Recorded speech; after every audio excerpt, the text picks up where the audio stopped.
أعوذ بالله من الشيطان الرجيم. بسم الله الرحمن الرحيم. فقد كذبوا فسيأتيهم أنباء ما كانوا به يستهزئون. أولم يروا إلى الأرض كم أنبتنا فيها من كل زوج كريم إن في ذلك لآية وما كان أكثرهم مؤمنين وإن ربك لهو العزيز الرحيم. وإذ نادى ربك موسى أن ائت القوم الظالمين قوم فرعون ألا يتقون.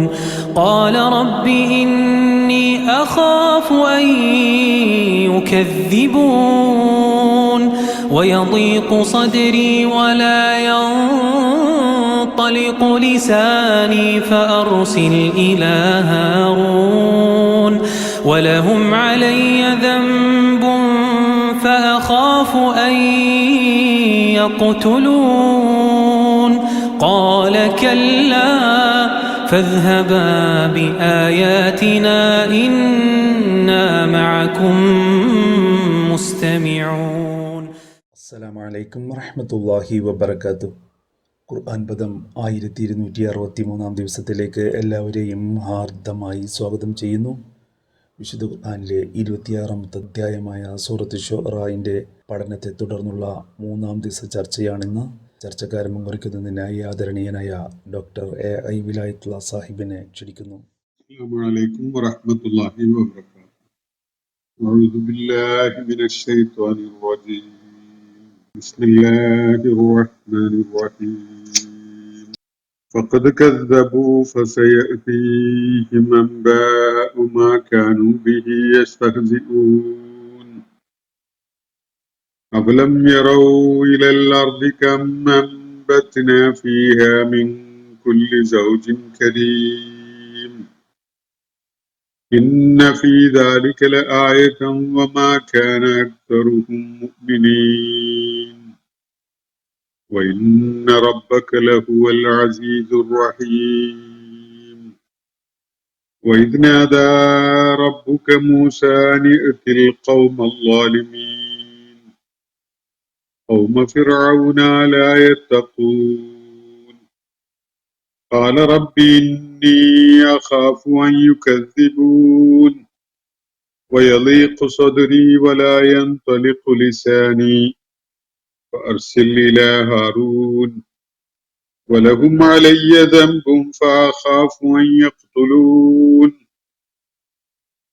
قال كلا فاذهبا بآياتنا إنا معكم مستمعون. സദഖല്ലാഹുൽ അലിയ്യുൽ അസീം. സൂറത്ത് ശുഅറാഇന്റെ ആദ്യ ഭാഗത്തുള്ള ഏതാനും ആയത്തുകളാണ് ഞാൻ നിങ്ങളെ കേൾപ്പിച്ചിട്ടുള്ളത്.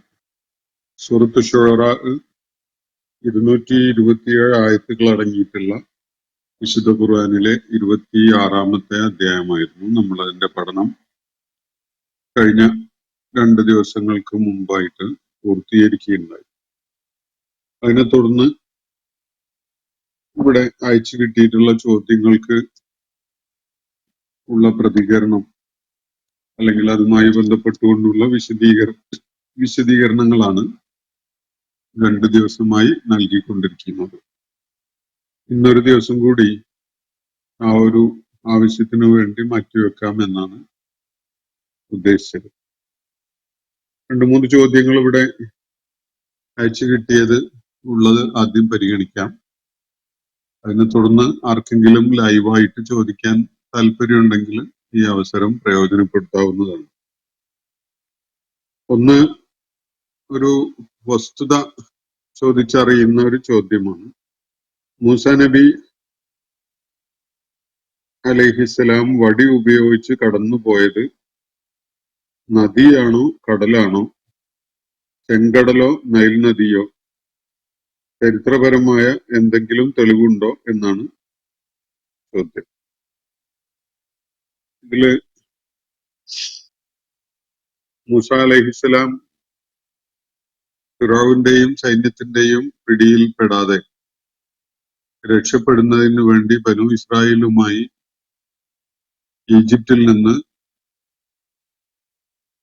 പുറപ്പെട്ടു പോയതും അവരൊരു സമുദ്ര തീരത്ത് അല്ലെങ്കിൽ കടൽ തീരത്ത് എത്തി വഴിമുട്ടിപ്പോയതുമൊക്കെ വിശുദ്ധ ഖുർആനിൽ വിവരിക്കുന്നത് നമ്മൾ കാണുകയുണ്ടായി.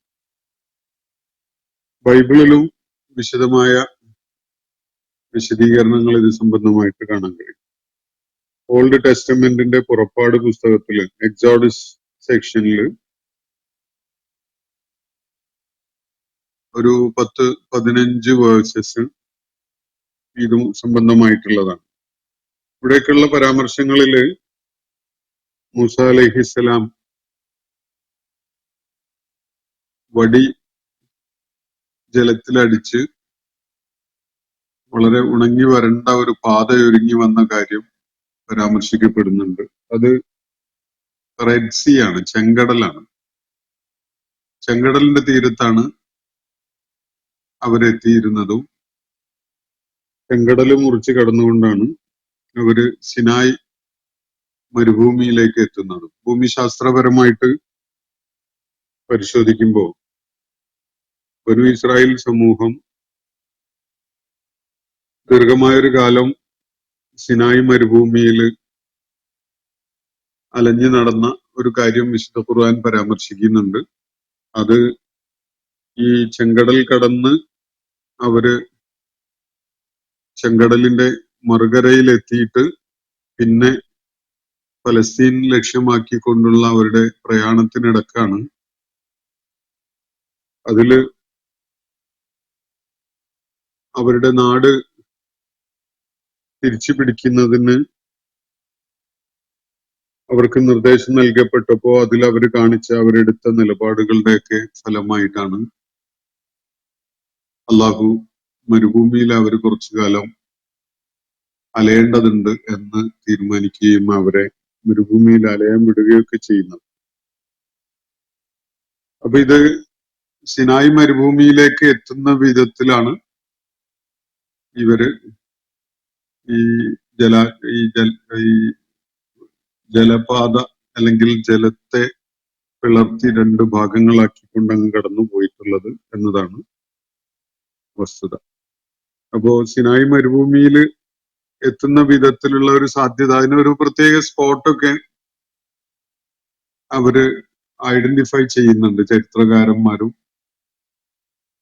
അതുപോലെ തന്നെ ഈ ബൈബിളും ഖുർആനും ഒക്കെ പഠന വിധേയമാക്കുന്ന പ്രമുഖരായ ആളുകളൊക്കെ മൂസ അലൈഹി ഇസ്ലാം ഏത് ഭാഗത്താണ് ചെങ്കടല് മുറിച്ചു കടക്കുകയുണ്ടായത് തുടങ്ങിയിട്ടുള്ള കാര്യങ്ങളിലൊക്കെ വിശദമായ പഠനങ്ങൾ നടന്നിട്ടുണ്ട്. അതിന്റെ ആകത്തുക അവർ ഈ വിശുദ്ധ ഖുർആന്റെ പരാമർശങ്ങൾ ഇത് കടൽ എന്ന ആ പ്രയോഗം വലിയ ജലാശയങ്ങൾക്കും അതുപോലെ തന്നെ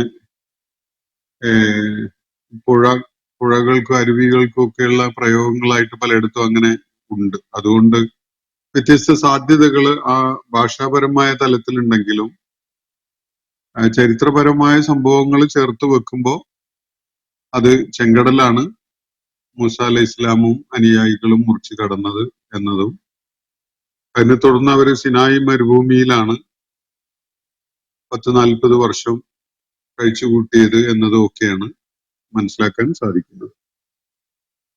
അപ്പൊ അക്കാര്യം വ്യക്തമായിട്ടുണ്ടാവും എന്ന് വിചാരിക്കുകയാണ്. ചെങ്കടലിന്റെ മാപ്പില് ചെങ്കടലിന്റെ ഒരു ആകൃതിയും രൂപവും ഒക്കെ നമ്മളൊന്ന് നോക്കി കണ്ടാൽ നമുക്ക് ഇതിൽ ഒരുപാട് വ്യക്തത വരും.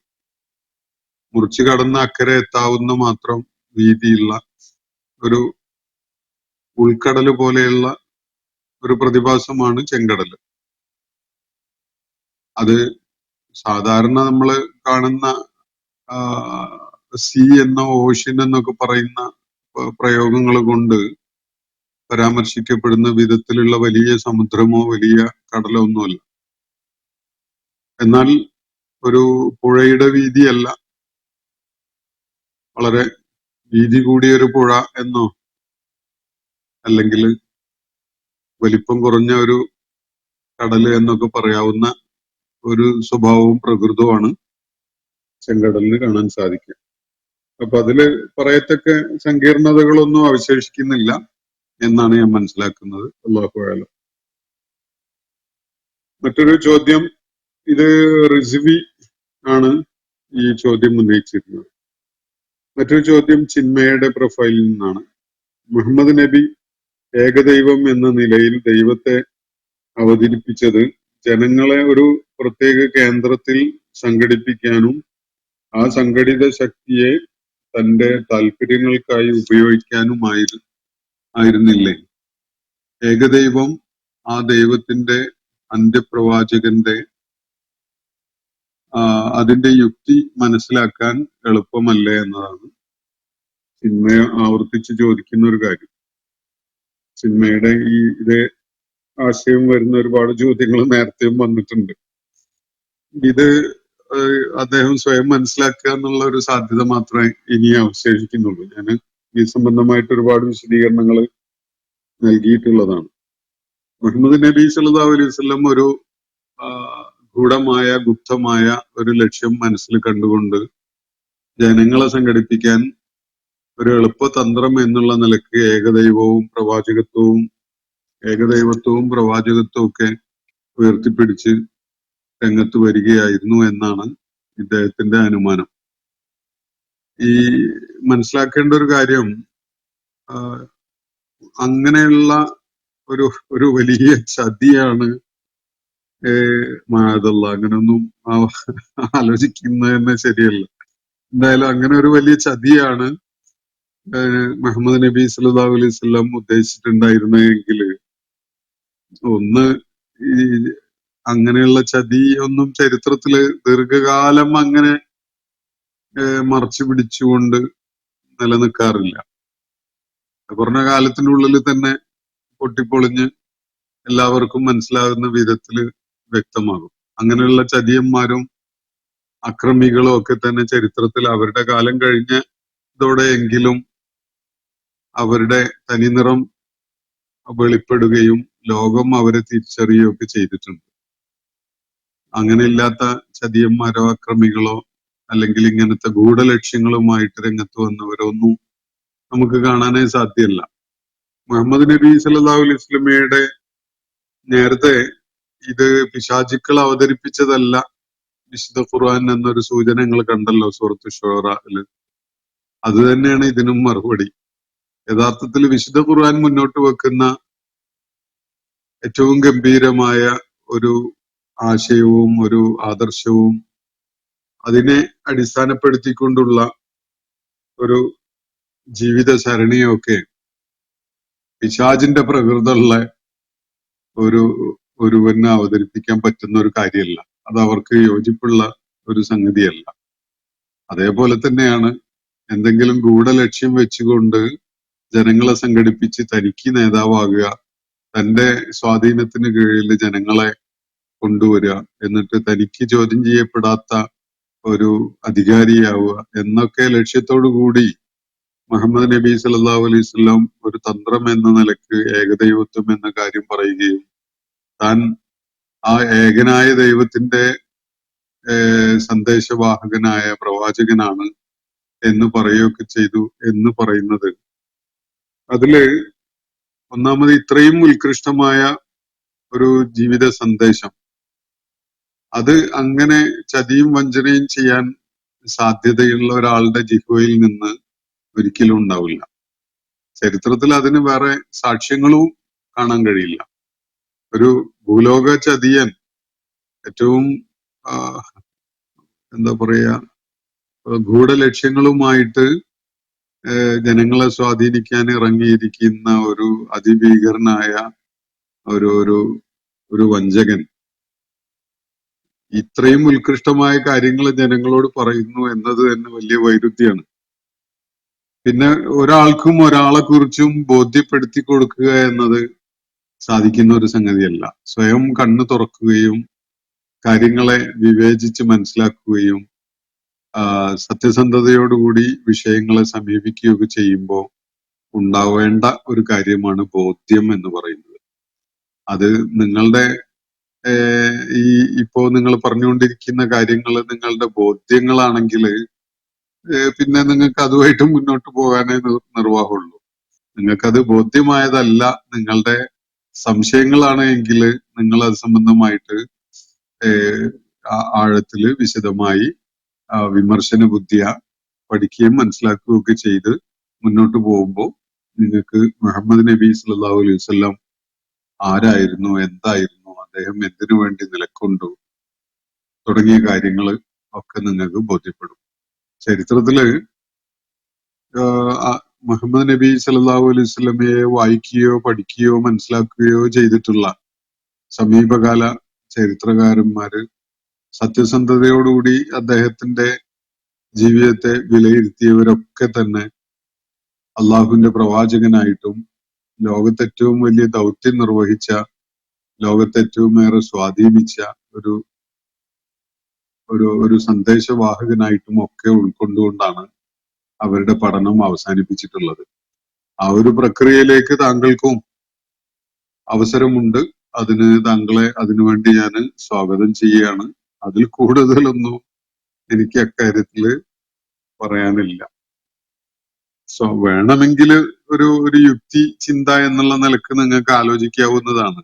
അദ്ദേഹം എന്തിനു വേണ്ടി ഈ പണിയൊക്കെ എടുത്തു, എന്നിട്ട് അദ്ദേഹം എന്ത് നേടി, എന്ത് ശേഷിച്ചു, അങ്ങനെയൊക്കെയുള്ള ആലോചനകൾ പറ്റുമല്ലോ. അങ്ങനെയാണെങ്കിൽ അദ്ദേഹത്തെ പോലെ ചരിത്രത്തില് ഇതുപോലത്തെ ചതി ചെയ്ത ആളുകൾ വേറെയും കാണുമല്ലോ. അവരൊക്കെ എന്താണ് നേടിയിട്ടുള്ളത്, അവരുടെയൊക്കെ ലക്ഷ്യങ്ങൾ എന്തായിരുന്നു? ഇങ്ങനെയൊക്കെയുള്ള ആലോചനകള് നിങ്ങള് അത്തരം ചോദ്യങ്ങൾ ഉന്നയിച്ചുകൊണ്ട് ചരിത്രത്തെ വിലയിരുത്തുമ്പോ ഒരുപാട് കാര്യങ്ങൾ നിങ്ങൾക്ക് വെളിപ്പെട്ട് കിട്ടും. നിങ്ങൾ ആ ശ്രമങ്ങളുമായിട്ട് മുന്നോട്ട് പോവുക എന്നത് മാത്രമാണ് അതിന് വഴി.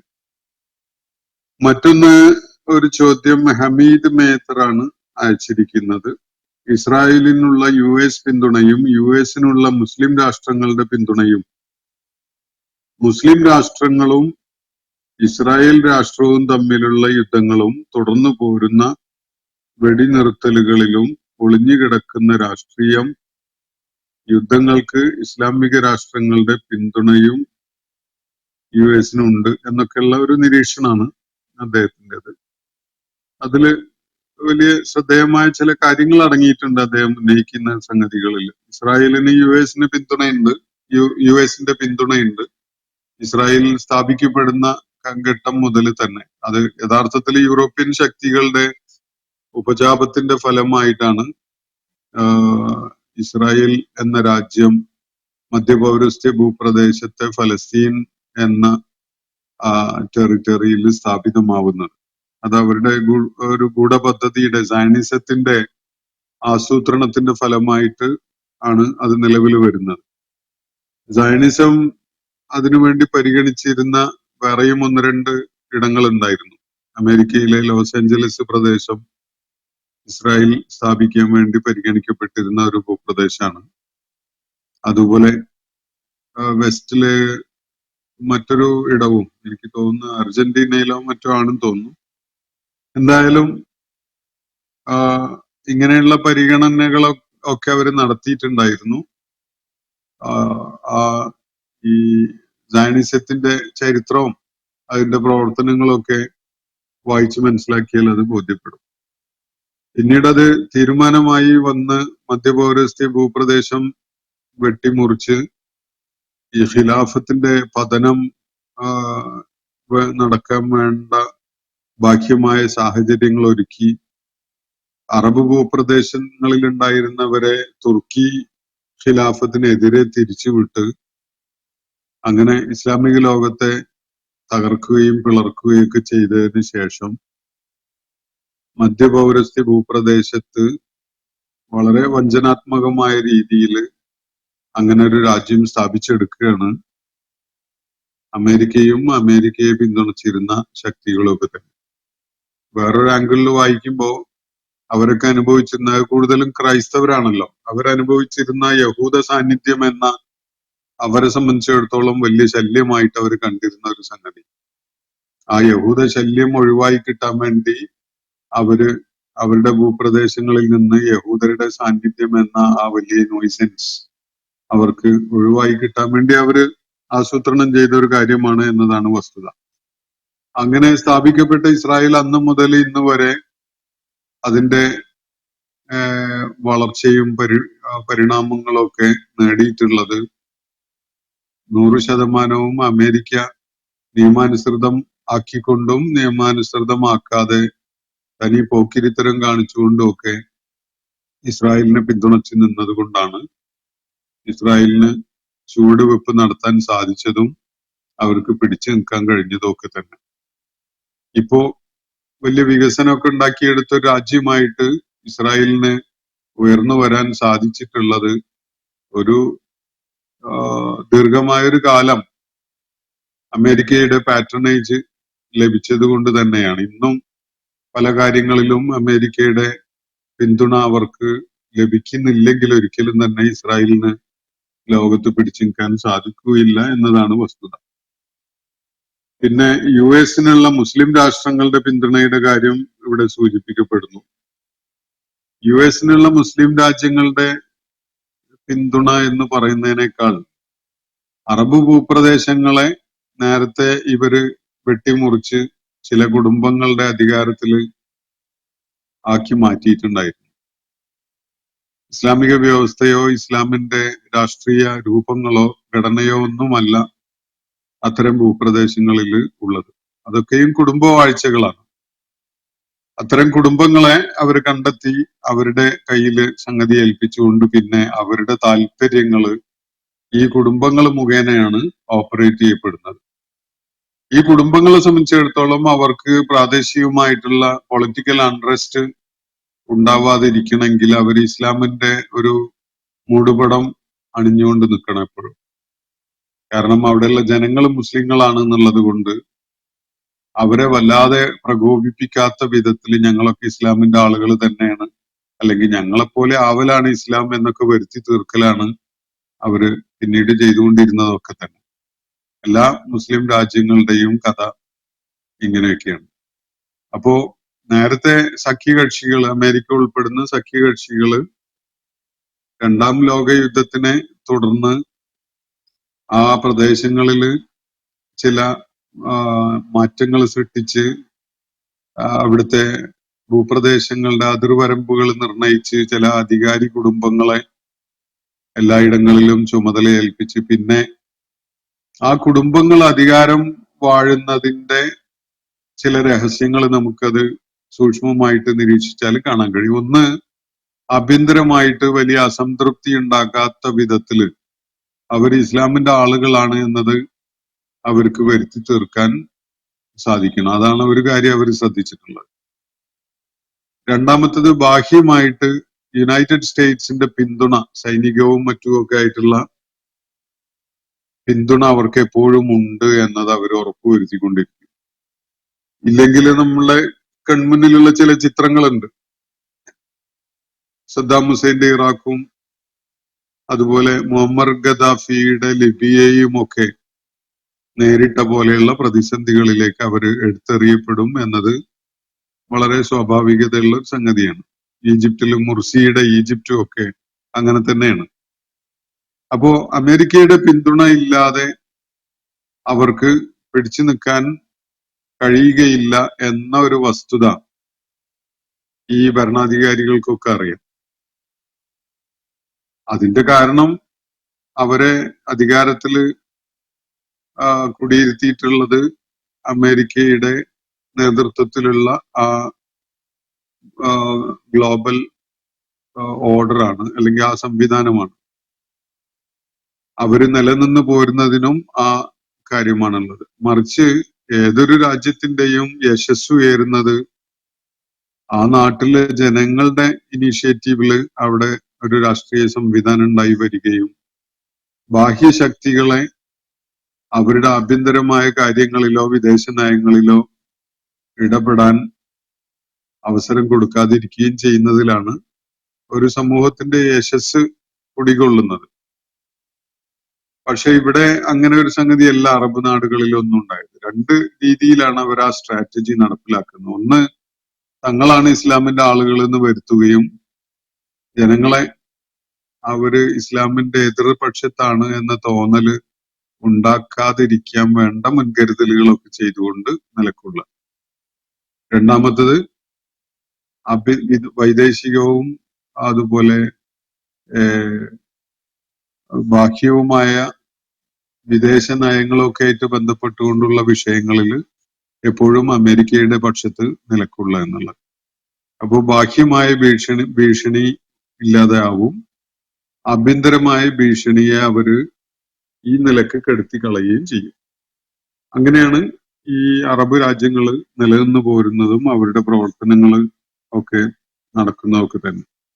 അപ്പൊ യു എസിന് മുസ്ലിം രാജ്യങ്ങളുടെ പിന്തുണ എന്ന് പറയുന്നത് അവിടുത്തെ ഭരണകൂടങ്ങളുടെയും അധികാരികളുടെയും രാഷ്ട്രീയ താല്പര്യങ്ങളുടെ ഫലമായിട്ടുള്ള ഒരു പിന്തുണയാണ്. അവിടുത്തെ ജനങ്ങൾ നൽകുന്ന പിന്തുണയല്ല.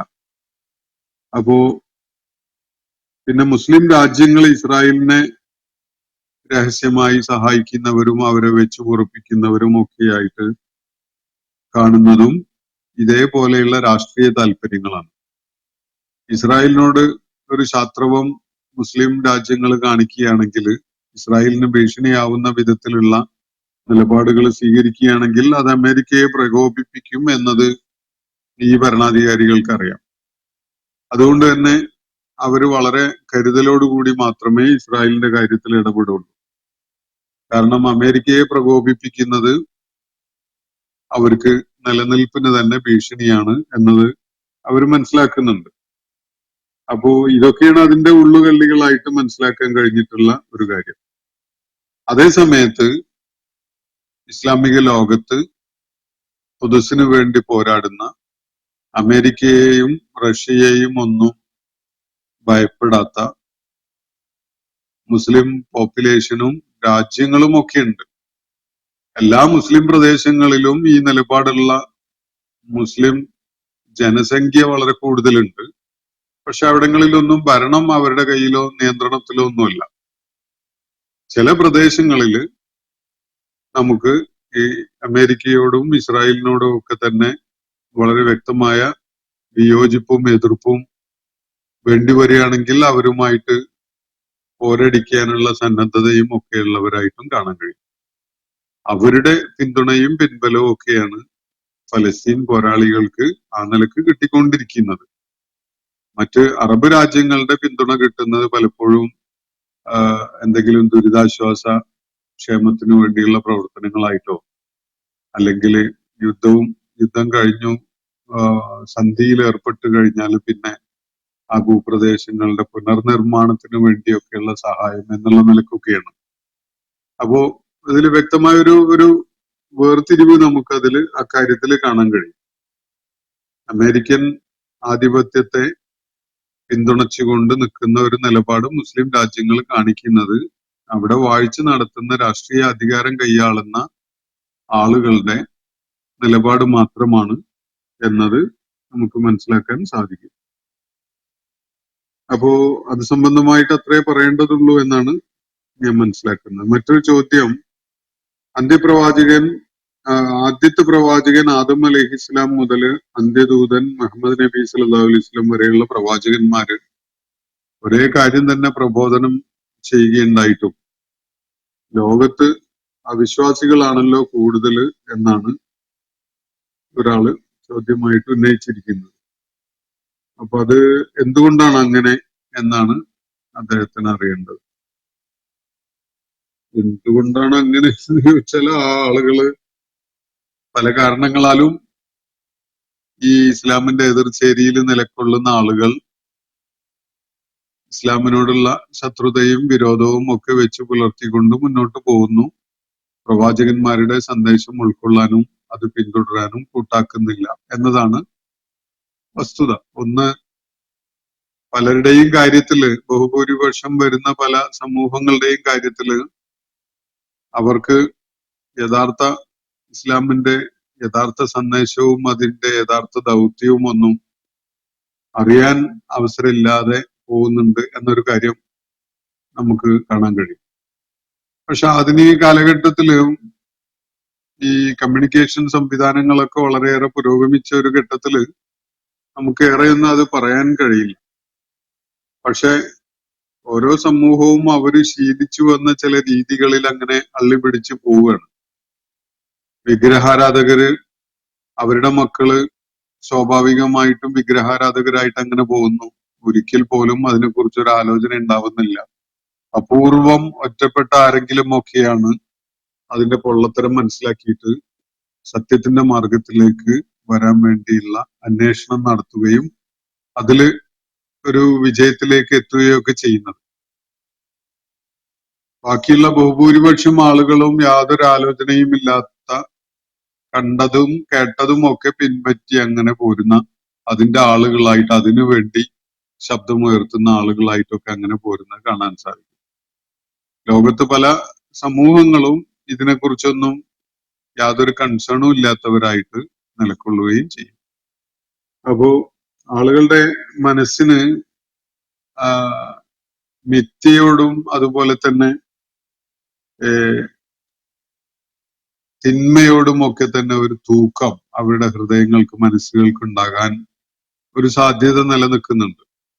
കാരണം അതിൽ ചില ആസ്വാദനങ്ങളൊക്കെ ഉണ്ട്. വിശുദ്ധ ഖുർആനിൽ സൂറത്തുൽ യൂസുഫില് നമ്മൾ നേരത്തെ കാണുകയുണ്ടായിട്ടുണ്ട് ഇങ്ങനെ ഒരു ആയത്ത്, ഇന്ന നഫ്സല അമ്മാറത്തും ബിസൂ, നിശ്ചയമായിട്ടും തിന്മക്ക് പ്രേരിപ്പിക്കുന്ന വിധത്തിലുള്ളതാണ് മനുഷ്യ മനസ്സിന്റെ പ്രവർത്തനം.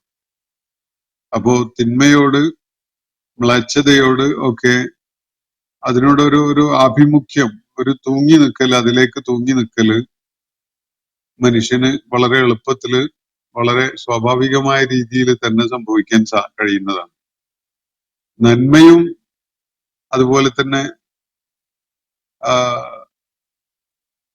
ഉത്കൃഷ്ടമായതും ഒക്കെ ഒരാൾക്ക് കരഗതമാവണമെങ്കിൽ പ്രത്യേകമായ ശ്രമം ആലോചനയുടെ അടിസ്ഥാനത്തിൽ തന്നെ അയാളിൽ ഉണ്ടായി വരണം. അപ്പോഴാണ് സത്യാന്വേഷണവും നന്മ എന്തെന്ന് വിശകലനം ചെയ്ത് മനസ്സിലാക്കാനുള്ള ശ്രമവും ആ മാർഗത്തിൽ നിലകൊള്ളാൻ വേണ്ട ത്യാഗപരിശ്രമങ്ങളൊക്കെ ഓരോരുത്തരും കാണിക്കുക.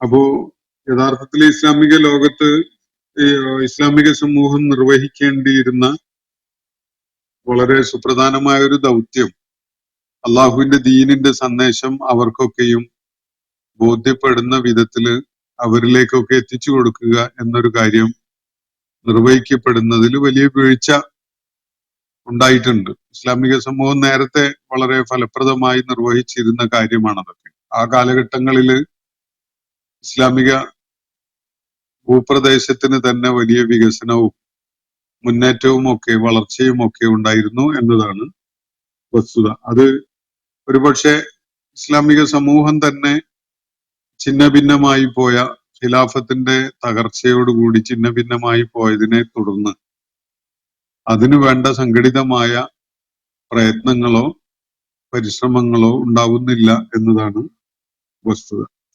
ഞാൻ ഈ സൂചിപ്പിച്ചതല്ലാത്ത വേറെയും കാരണങ്ങളൊക്കെ ഇതിന് കണ്ടെത്താൻ സാധിക്കും. ഈ ആളുകളുടെ അതിനുള്ള വിമുഖതയും സന്നദ്ധതയില്ലായ്കയും വസ്തുതകൾ പരിശോധിക്കാൻ കഴിയാതിരിക്കുന്ന അവസ്ഥയും ഇസ്ലാമിക ലോകം ആളുകളെ പ്രചോദിപ്പിക്കുന്ന വിധത്തിലുള്ള റോൾ മോഡൽസ് അല്ലാതായി മാറിയതും ഇപ്പൊ നമ്മുടെ നാട്ടിലൊക്കെ തന്നെ വളരെ വികൃതമായ ഒരു ചിത്രമാണ് ഇസ്ലാമിക സമൂഹത്തെ ബാഹ്യമായിട്ട് നോക്കിക്കാണുന്ന ആളുകൾക്ക് കാണാൻ കഴിയും. വളരെ വികൃതമായ ചില മുഖങ്ങളും ചിത്രങ്ങളും ഒക്കെ ഇസ്ലാമിന്റെ പ്രതിനിധാനമായിട്ട് നമ്മുടെ നാട്ടില് പുറത്തുനിന്ന് നോക്കുന്നവർക്ക് കാണാൻ കഴിയും. കാരണം ഇസ്ലാമിന്റെ പേരിൽ രംഗത്തുള്ള ആളുകള്, അവരുടെ പ്രവർത്തനങ്ങള്, അവരുടെ പരസ്പര ബന്ധത്തിന്റെ സ്വഭാവം, ഇതൊക്കെ വെച്ച് നോക്കുമ്പോ പലപ്പോഴും ദ വേസ്റ്റ് എന്നൊക്കെ തോന്നും. അത്രയും വികൃതമായ ചില സ്വഭാവവും രീതികളും ഒക്കെ ഇസ്ലാമിന്റെ ബാനർ കൊണ്ട് നടക്കുന്ന ആളുകളുടെ ഭാഗത്തു നിന്ന് തന്നെ പ്രകടമാവാറുണ്ട് എന്നത് ഒരു വസ്തുതയാണ്. അതെന്തുകൊണ്ട് എന്നൊക്കെ നമുക്ക് ആലോചിക്കാം. ഞാൻ മനസ്സിലാക്കുന്നത് ഇസ്ലാമിന്റെ രാഷ്ട്രീയ അധികാരം ചിതറിപ്പോയതിന്റെ അനന്തരഫലം കൂടിയാണത്. കാരണം ആർക്കും ആരുടെ മേലും ഒരു നിയന്ത്രണമോ അധികാരമോ ചില കാര്യങ്ങള് തീരുമാനങ്ങൾ എടുത്തുകൊണ്ട് അത് നടപ്പിലാക്കാനുള്ള അധികാരമോ ഒന്നുമില്ല. ഇപ്പോ അധികാരത്തിന്റെ സ്ഥാനത്ത് സംഘടനകളാണുള്ളത്. സംഘടനകൾ തന്നെ നാൾക്ക് നാള് പിളർന്നുകൊണ്ടിരിക്കുന്ന ഒരു കാഴ്ചയെ നമുക്ക് കാണാൻ സാധിക്കും. യഥാർത്ഥത്തിൽ ഇസ്ലാമിന് അന്യമായ സംഗതിയാണ് ഇസ്ലാമിന്റെ അകത്തൊരു സംഘടന എന്നത്. ഇസ്ലാമിക സമൂഹം ഒരൊറ്റ ഉമ്മത്താണ്. ആ ഉമ്മത്തിന് ഒരു നേതാവും ഒരു കൂട്ടായ്മയുടെ സംവിധാനവും ഒക്കെയാണ് ഉണ്ടാവുക. ഇപ്പൊ അങ്ങനെയല്ലല്ലോ.